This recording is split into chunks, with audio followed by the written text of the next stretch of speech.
요즘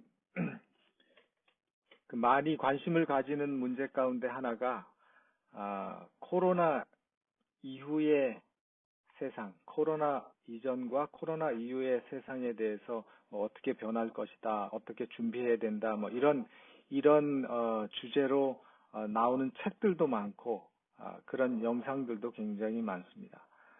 근데 사실 4, 5년 전까지만 해도 어, 유튜브를 보는 사람들이 그렇게 많지 않았습니다. 저도 가만히 생각해 보면 4, 5년 전에는 그렇게 유튜브를 많이 그렇게 보지 않았던 것 같아요. 근데 요즘은 뭐 막히는 것만 있으면 유튜브에서 설치를 해보면 거기에 대부분의 그 답을 찾을 수 있는 영상들이 나와 있어요.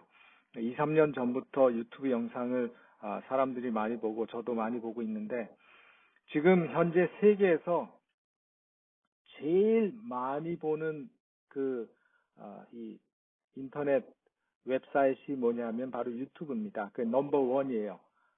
2005년 4월 23일에 처음으로 유튜브 영상이 올라갔다고 얘기합니다. 근데 15년 만에 2005년에 유튜브 영상이 처음 올라간 이후에 지금 현재 16억 명이 16억 2,500만 이상이 매일 유튜브 영상을 보고 있대요. 매일 이 사람들이 50억 개 이상의 영상을 보고 있답니다. 그렇다 보니까 이 유튜브를 통해서 좋은 정보를 우리가 많이 얻고 있습니다. 근데 그뿐만 아니라 또 거기에 반해서 유튜브를 통해서 시간을 낭비하는 일들도 굉장히 많죠. 그래서 제가 이렇게 그 준비한 이 파워포인트를 좀 보여드리면 이렇게 유튜브 보는 사람들이 20억 명이 지금 현재 유튜브를 사용하고 있다고 얘기를 합니다. 그래서 매일 16억 명이 유튜브를 보고 있어요. 16억 명. 20억 중에서 16억 명이 유튜브를 보고 있다고 이렇게 얘기를 합니다. 그래서 그렇다 보니까 너무 다양한 분야의 사람들이 유튜브 영상을 올립니다. 뭐 자기가 여행하는 거, 자기가 노래하는 거, 뭐 별별 것들이 많이 있죠. 또 전 세계적으로 유명한 목사님들의 영상이 매주 유튜브에 올라오고 있는데 세계 어디에 있든지 인터넷만 연결이 되면 자신이 원하는 목사님, 듣고 싶은 설교, 듣고 싶은 영상을 듣고 볼 수 있는 시대가 됐습니다. 그래서 코로나 이후에 이런 경향은 점점 더 많아져서 교회에 가지 않아도 된다고 생각하는 시대가 된 것 같아요.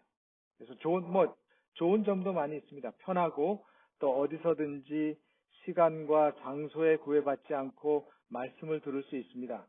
경제적으로도 부담이 없죠. 교회에 오고 가는 시간과 경비를 절약할 수 있습니다. 근데 그렇다고 해서 그 절약하는 것으로 또 헌금을 더 많이 나는가? 그렇지는 않아요. 통계적으로. 보통 이 많은 유튜브를 듣는 사람들, 특별히 유튜브에서 설교를 듣는 사람들을 이렇게 조사해 보면 자신이 원하는 설교들이 있어요. 자신이 원하는 설교들을 골라서 들을 수 있다는 것입니다. 왜냐하면 사람들마다 다른 기호가 있죠. 다 기호가 달라요. 먹는 것도 좋아하는 음식이 다르듯이 말씀을 듣는 것도 자신의 기호가 다 다릅니다. 어떤 사람들은 은혜로운 설교를 좋아하고 또 어떤 사람들은 좀 강한 기별을 좋아하는 분들도 있어요. 또 어떤 사람들은 뭐 만담처럼 그저 재미있는 설교, 재미있게 들을 수 있는 설교를 좋아하는 사람들도 있어요. 또 어떤 사람들은 막 그냥 다이나믹하고 웅변하듯이 그런 설교를 좋아하는 사람이 있는가 하면 또 어떤 사람들은 살살살살 조근조근 말씀을 얘기하는 그런 설교를 좋아하는 사람들도 있어요. 그래서 자기가 원하는 설교를 유튜브에서 언제든지 들을 수가 있습니다. 또 사람들과 만나지 않으니까 사람들하고 문제가 생길 일도 별로 없어요. 그런 면에서 좋은 것 같기도 합니다. 그렇지만 사실은 길게 보고 영적으로 보면 그것이 절대로 그렇지가 않습니다. 그래서 이 많은 사람들이 자신에게 도전하고 부담스러운 메시지들을 들으려고 하지 않아요. 유튜브 설교를 많이 듣는 사람들의 이 통계를 보면. 그래서 도전이 없고 또 그냥 자기 마음을 편하게 하고 그런 설교를 들으면서 만족하는 일들이 참 많아져요. 그렇다 보니까 도전이 없고 어떤 부딪히는 일이 없으면 자신을 생각하고 돌아볼 수 있는 기회가 적어지는 것입니다. 그렇다 보니까 점점 이 시대가 지날수록 사람들의 신앙하는 모습이 자기 중심적인 형태로 변해가고 있다는 사실을 우리가 인정하고 또 직접 보고 있는 것입니다. 사람들은 뭐 물건을 고르듯이 좋아하는 채널을 찾아서 채널을 바꾸듯이 수많은 정보와 기별을 가지고 있는 이 시대의 문화 속에서 자신이 좋아하는 것을 선택하고 말씀도 자신이 좋아하는 것을 선택하고 신앙의 기준도 자신이 선택하고 나아가서는 하나님을 자신이 선택해 가고 있는 시대가 되었다는 사실입니다. 그래서 그리스도인으로서 하나님이 아닌 자기를 위한 하나님, 우상을 섬기고 있으면서 그리스도인이라고 생각하는 많은 사람들이 생기게 될 것이라는 것입니다. 예전에는 그런 말이 있었습니다. 주말 신앙, 주말 하나님. 그러니까 뭐냐면 교회 가는 주말에만 신앙인으로 살고 교회에 오지 않는 날은 아무런 상관없이 사는 사람들을 주말 신앙, 주말 교인이라고 얘기를 했었어요. 근데 요즘에는 하나님 말씀보다는 자기가 정한 기준에서 자기가 선택한 선에서 신앙하는 사람들이 점점 많이 생기고 있다는 사실입니다. 그래서 가장 우려되는 것이 뭔가 하면 신앙도 아주 극도로 자기 중심적인 신앙의 양상으로 변해가고 있는 것이 우리가 조심해야 될 것이라는 것이죠. 그러니까 뭐 위험하고 부담스럽고 좀 어렵고 이런 것들에서 피하려고 하고 그렇지만 좋은 거는 자기가 다 얻으려고 하죠. 그래서 마치 요술방망이처럼 그래서 제일 적게 투자해서 최고로 많이 뽑아 먹겠다는 그런 심리가 적용하는 시대에서 우리가 이런 시대에 살면서 진정한 그리스도인의 제자, 진정한 하나님의 백성으로서 우리가 신앙하기가 점점 어려운 시대가 되고 있다는 사실을 우리가 한번 생각해 보는 시간이 되었으면 좋겠습니다. 그래서 이런 시대의 변화 속에서 우리가 정말 정신을 차리고 하나님의 말씀을 통한 믿음과 신앙의 진정한 삶을 다시 한번 재정비하고 돌아볼 필요가 있다는 것을 우리가 알아야 하는 것입니다. 그래서 계시록 저는 오늘 이런 생각을 하면서 오늘 첫 말씀을 계시록 3장 17절에 있는 말씀을 여러분과 함께 나누려고 합니다. 계시록 3장 17절입니다.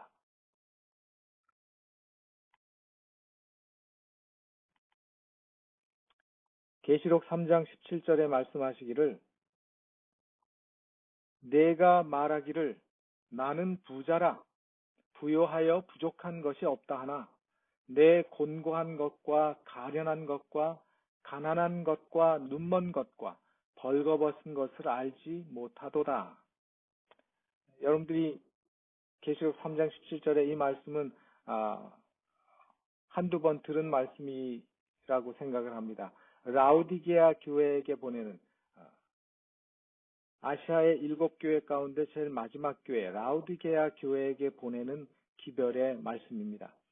나는 부자라 부요하여 부족한 것이 없다 하나 실상은 곤고한 것과 가련한 것과 가난한 것과 눈먼 것과 벌거벗은 것을 알지 못하는 상태에 있다라고 지적을 하고 계십니다.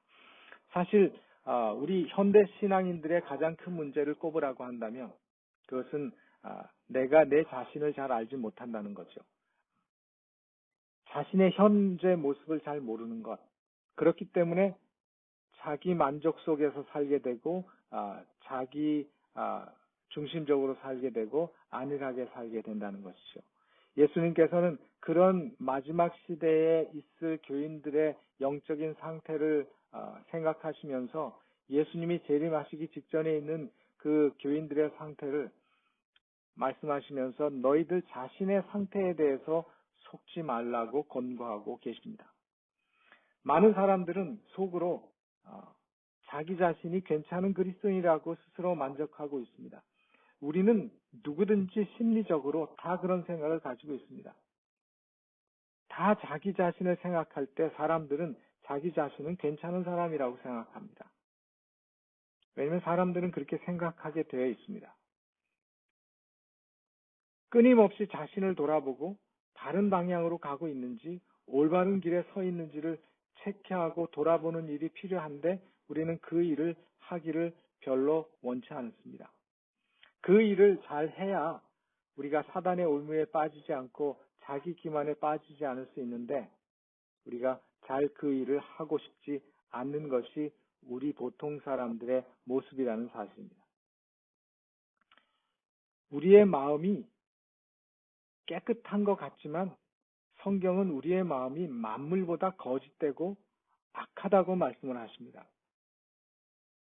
그래서 신앙을 하고 하나님을 믿고 하나님을 믿는 신앙을 가졌다고 생각하는 많은 사람들이 정말 내가 그 믿음 안에 있는지를 알기 위해서 스스로 철저하게 살펴야 되는데 현실은 살피기를 좋아하지 않는다는 것입니다. 그렇기 때문에 성경 시대나 지금 현대 최첨단 과학 시대를 살고 있는 현재 우리 시대에 자기 기만에 빠지고 속고 사는 그리스도인들이 참 많다는 사실입니다. 저는 오늘 마태복음 19장 16절로 22절에 나오는 그 부자 청년의 이야기를 함께 읽으면서 또 한번 우리의 자신을 생각하는 시간을 갖게 되기를 간절히 바랍니다. 예수님이 한 번은 한 부자 청년의 방문을 받았습니다. 어떤 사람이 주께 와서 가로되 선생님이여 내가 무슨 선한 일을 하여야 영생을 얻으리이까? 예수께서 가라사대 어찌하여 선한 일을 내게 묻느냐? 선한 이는 오직 한 분이시니라. 네가 생명에 들어가려면 계명들을 지키라. 가로되 어느 계명이오니까? 예수께서 가라사대 살인하지 말라, 간음하지 말라, 도적질하지 말라, 거짓 증거하지 말라, 내 부모를 공경하라, 내 이웃을 내 몸과 같이 사랑하라 하신 것이니라. 그 청년이 가로되 이 모든 것을 내가 지켰사오니 아직도 무엇이 부족하니까? 예수께서 가라사대 내가 온전하고자 할진대 가서 내 소유를 팔아 가난한 자들을 주라. 그리하면 하늘에서 보화가 내게 있으리라. 그리고 와서 나를 쫓으라 하시니 그 청년이 재물이 많음으로 이 말씀을 듣고 근심하며 가니라. 그 청년이 재물이 많음으로 이 말씀을 듣고 근심하며 가니라. 이 청년은 외적으로 하나님의 율법을 다 지켰다고 생각하고 스스로 다 지켰다고 믿었습니다. 이 부자 청년은 그리스도인이 된다는 것을 어떤 도덕적인 행위를 하고 율법을 지키는 것으로 생각을 한 것입니다. 그래서 자신은 율법을 다 지켰다고 말을 합니다. 나는 괜찮은 사람이고 나는 괜찮은 신앙이 있는 사람이고 내 주변에 있는 다른 사람들보다 확실히 나는 나은 사람이라고 생각을 한 것입니다. 그는 주위 사람들로부터 칭찬받고 또 자신이 칭찬을 받기 때문에 영광을 받고 자신이 이만큼 했다고 그렇게 생각을 한 사람입니다. 내가 이만큼 했으니까 너희들도 이 정도는 해야 된다고, 내가 이만큼 하는데 너희들은 뭐 하냐 하면서 다른 사람을 정죄하기도 하고 다른 사람들에게 자랑하기도 하는 것입니다. 그래서 스스로 만족하고 스스로 자만하게 되는 것입니다. 이런 종류의 자부심과 자만심은 모든 죄악의 뿌리가 되는 것입니다. 그뿐만 아니라 자신의 진정한 모습을 보지 못하고 자신의 거짓 모습에 속게 된다는 사실입니다. 우리가 잘 아는 것처럼 베드로도 그랬습니다. 자신이 진짜 제자인 줄 알았습니다. 자신이 진짜 하나님 앞에 충성하는 사람으로 생각했습니다. 그는 모든 것을 바쳤습니다. 모든 것을 주님을 위해서 포기할 자신이 있는 줄 알았습니다. 그런데 베드로는 자신이 얼마나 연약한 존재인지 그 사실을 그가 주님을 부인할 그 새벽까지는 그가 인정하지도 않았고 그는 깨닫지도 못했습니다. 이 부자 법관은 어디에서 그 문제에 부딪혔는가 하면 그는 재정 문제, 돈 문제에 있어서 그는 막다른 골목에 부딪혔습니다. 모든 사람들마다 그 사람의 아킬리스건이 있습니다. 그 사람이 하지 못하는 것이 있습니다. 어떤 사람들은 어떤 면에는 즐거운 마음으로 받아들이고 순종합니다. 어떤 점은 즐거운 마음으로 따라갈 수 있습니다. 그러나 하나님께서 시험하시는 어떤 한 곳을 제시하시면 위축되고 뒤로 물러서게 되는 것입니다. 왜냐하면 그 사람들은 그것이 그들에게 있는 우상이었기 때문에, 그것을 포기하기가 쉽지 않기 때문에 그들은 그런 마지막 요구를 들을 때 뒤로 물러가게 된다는 사실입니다. 부자 청년이 바로 그랬습니다. 그는 모든 것을 지킨다고 생각했지만, 그는 모든 사람을 사랑하고 하나님을 사랑한다고 생각했지만 돈 문제를 건드리실 때 그는 그것을 포기할 수가 없었습니다. 예수님께서 그 부자 청년의 부족함을 지적하실 때처럼 오늘 하나님께서 우리의 문제를 지적하실 때 바로 그때가 우리에게는 가장 중요한 순간이라고 하는 사실입니다. 그러나 수많은 사람들이 그냥 있는 곳에서 있는 그대로 편안하게 있기를 원합니다. 많은 사람들이 하나님께서 우리에게 정말 중요한 것을 지적하실 때 그것을 받아들이고 전진하는 것을 꺼려하고 주저하고 거절한다는 사실입니다. 내가 이 정도로 다른 것을 많이 했으니까 되겠지 하고 생각합니다. 이것이 바로 사단이 우리를 속이고 있는 자기 기만인 것입니다. 우리는 사단에게 속고 있는 것입니다. 그렇게 계속 나가다 보면 정말 나중에 자신이 영생을 위해서 반드시 꼭 넘어야 할 것이었는데 그것을 하지 못했다는 사실을 나중에서야 깨닫게 될 것이라는 사실입니다. 마태복음 7장 22절로 23절에 우리가 잘 아는 말씀이 나옵니다. 그날에 많은 사람이 나더러 이르되 주여 주여 우리가 주의 이름으로 선지자 노릇하며 주의 이름으로 귀신을 쫓아내며 주의 이름으로 많은 권능을 행치 아니하였나이까 하리니 그때에 내가 저에게 밝히 말하되 내가 너희를 도무지 알지 못하니 불법을 행하는 자들아 내게서 떠나가라 하리라. 우리는 이 말씀을 항상 우리가 아닌 다른 사람에게 적용하는 것을 좋아했고 그렇게 늘 해왔습니다.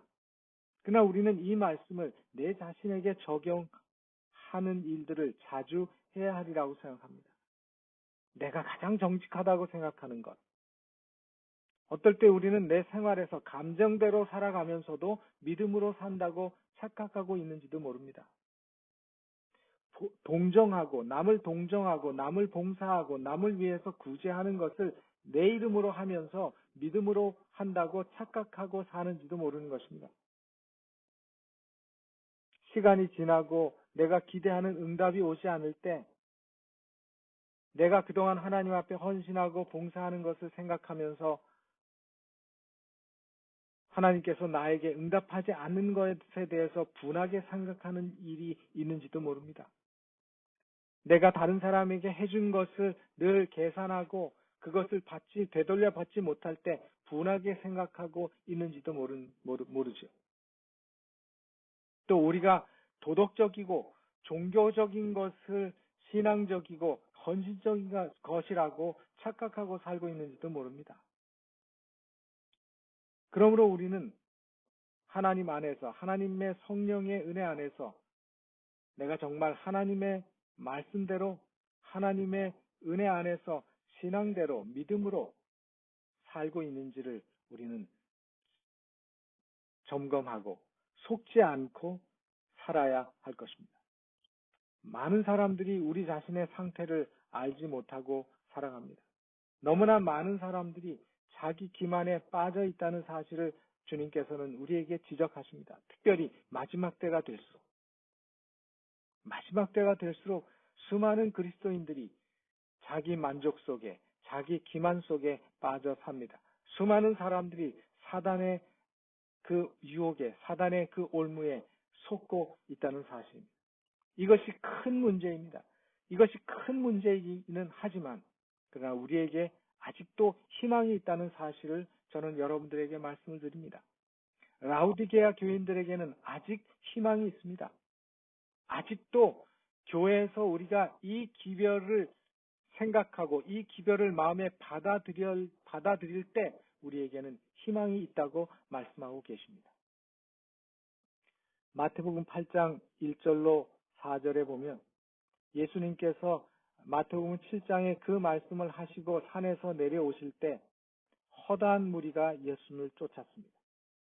허다한 무리가 예수님을 쫓았다는 얘기가 나옵니다.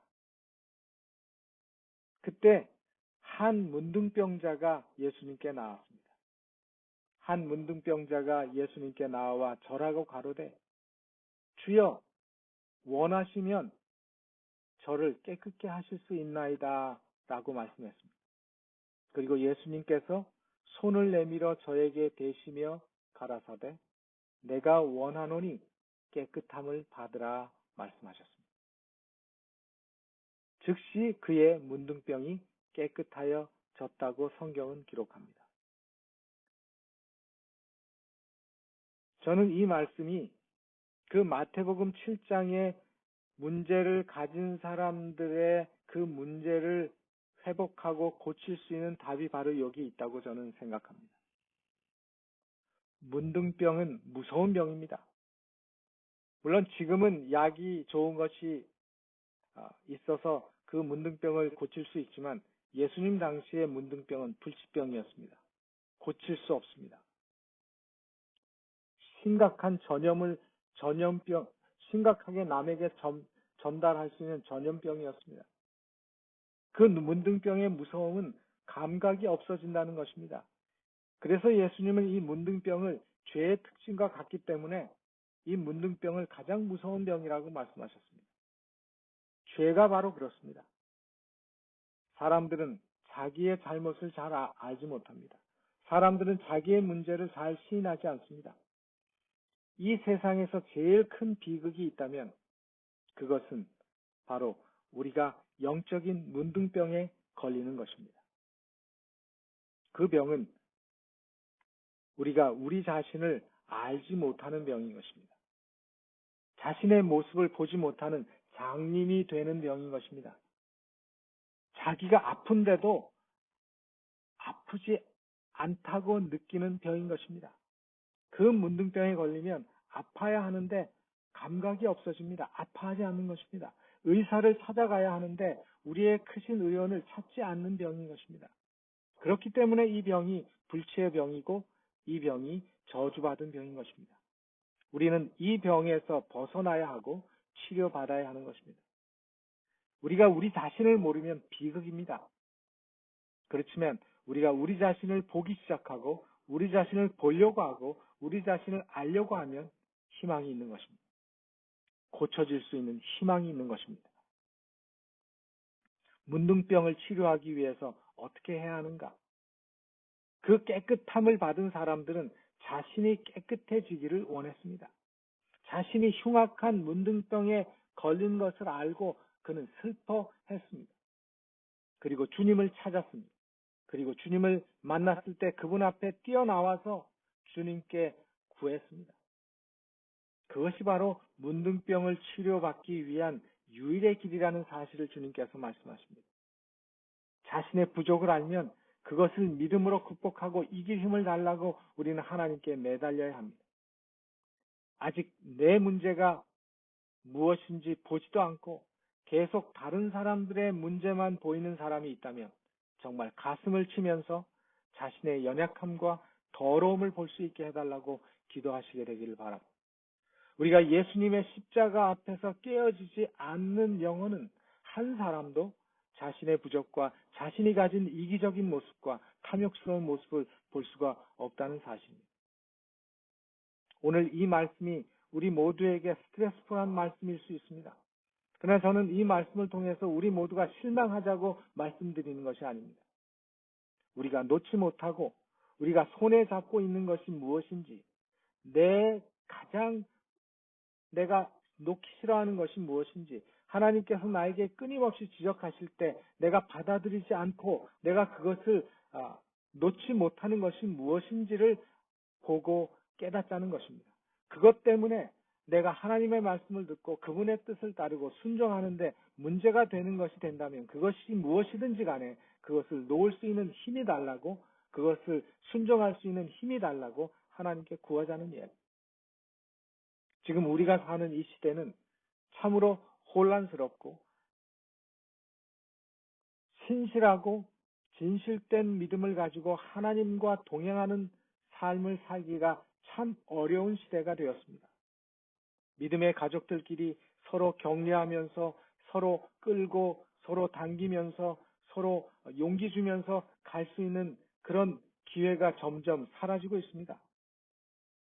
우리 주변에 있는 핸드폰이나 유튜브를 통해서 우리는 수많은 정보들이 있기 때문에 우리는 그것들을 많이 찾아보는 것입니다. 근데 그 말씀들 가운데서 우리를 망하게 하는 것들이 많다는 사실을 우리는 절대로 잊어서는 안 됩니다. 하나님께서는 우리의 마음을 읽고 계십니다. 하나님께서는 우리의 동기를 알고 계십니다. 하나님께서는 우리가 제일 놓고 싶지 않은 것이 무엇인지를 알고 계십니다. 우리는 우리 자신을 몰라도 하나님은 우리를 아십니다.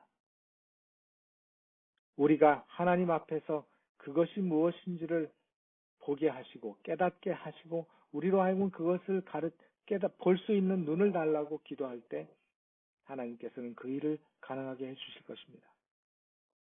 여러분, 인도네시아의 원숭이 잡는 사냥법이 어떤 것인지 들어보셨죠? 호리병에다가 원숭이의 작은 손가락이 들어갈 수 있는 그 목이 얇은 호리병 속에다가 원숭이가 좋아하는 볶은 곡식을 집어넣으면, 그리고 그 호리병을 나무에다 묶어놓으면 원숭이가 그 고소한 곡식 볶은 냄새를 찾아서 그곳에 온다고 하죠. 그리고 그 맛있는 볶은 곡식을 먹기 위해서 그 작은 손을 그 호리병 속에다가 집어넣습니다. 그리고 그 맛있는 곡식을 손에 움켜쥐죠. 그리고는 그것을 먹기 위해서 꺼내려고 하면 이미 주먹을 쥐었기 때문에 꺼낼 수가 없는 것입니다. 그때 사람은 그 원숭이를 잡기 위해서 다가오는 것입니다. 원숭이는 그 사람에게 피하고 싶은데 그 호리병이 나무에 묶여 있기 때문에 그 끈 길이만큼밖에는 도망가지 못하는 것입니다. 곡식을 잡은 그 주먹만 피면 손이 빠져서 그는 도망갈 수 있는데, 그가 먹고 싶고 그가 좋아하는 그 곡식을 포기하기 싫어서 그 곡식을 끝까지 잡고 있다가 결국은 사냥하는 사람에게 잡히는 신세가 되는 것입니다. 어쩌면 사단은 우리가 좋아하는 볶은 곡식을 우리에게 던져주고 있는지 모릅니다. 그 볶은 곡식이 좋아서 우리가 그것을 손에 쥐고 그것을 놓지 않고 있는 한 우리는 사단의 먹이가 될 수밖에 없다는 사실입니다. 오늘 이 아침에 다시 한번 우리에게 기회를 주신 하나님께 감사하시기를 바랍니다. 그리고 하나님께서 우리에게 내가 지금 쥐고 있는 볶은 곡식이 무엇인지, 내가 정말 속고 사는 인생은 아닌지, 내가 마귀의 유혹에 빠져 있지는 않은지, 내가 정말 하나님 안에서 믿음으로 바른 길을 가고 있는지, 바른 방향에 서 있는지, 바른 자리에 있는지, 내 자신의 진정한 모습을 볼 수 있게 되기를 간절히 바랍니다. 그리고 우리에게 그것을 발견하고 그것을 놓을 수 있는 용기와 놓을 수 있는 믿음을 하나님께서 우리에게 주시기를 간절히 바랍니다. 세상은 놀랍게 변할 것입니다. 세상은 빠르게 변할 것입니다. 예수님의 재림은 분명히 있을 것이고 하나님께서는 하나님 앞에 충성하며 헌신하며 하나님 앞에 온전히 자신을 바치는 그 백성들을 구원하실 것입니다. 오늘 우리에게 놀라운 믿음의 결심과 전진이 있기를 간절히 바라면서 오늘 말씀을 줄이겠습니다. 다 함께 기도하시겠습니다. 하늘에 계시는 저희들의 아버지 하나님, 오늘도 우리에게 귀한 안식일을 주시고 또 주의 사랑하는 종들과 백성들이 함께 모여서 주의 말씀을 들을 수 있는 기회를 주시고 은혜를 주시니 감사합니다. 오늘 이 어려운 세상에 정말 신앙하는 하나님의 백성들을 유혹하고 또 이끄는 수많은 정보들과 수많은 기별들이 있을 때 우리가 정말 기별들을 조심하게 하시고 선택해서 말씀을 듣게 하시며 그 듣는 말씀보다 쓰여진 말씀을 우리의 눈으로 읽고 그 말씀을 따라 교훈을 얻는 그런 하나님의 백성들이 될 수 있도록 도와주시옵소서. 하나님께서 우리에게 주신 말씀을 기억하게 하시고 우리 자신의 현실을 직시하게 하시며 우리 자신이 지금 현재 어떤 신앙 가운데 있는지 어떤 모습으로 살고 있는지 볼 수 있는 눈을 뜨게 하여 주셔서 하나님 안에서 이 마지막 시대의 마지막 재림 성도들로서의 바른 믿음의 길을 가는 우리 모두가 되게 하여 주시옵소서. 오늘 이 귀한 안식일에 주신 말씀을 마음에 묵상하며 오늘도 하나님 뜻 안에서 건강하고 또 행복하고 평화스러운 하루를 보낼 수 있도록 축복하여 주시옵소서. 예수님의 이름으로 기도하옵나이다. 아멘.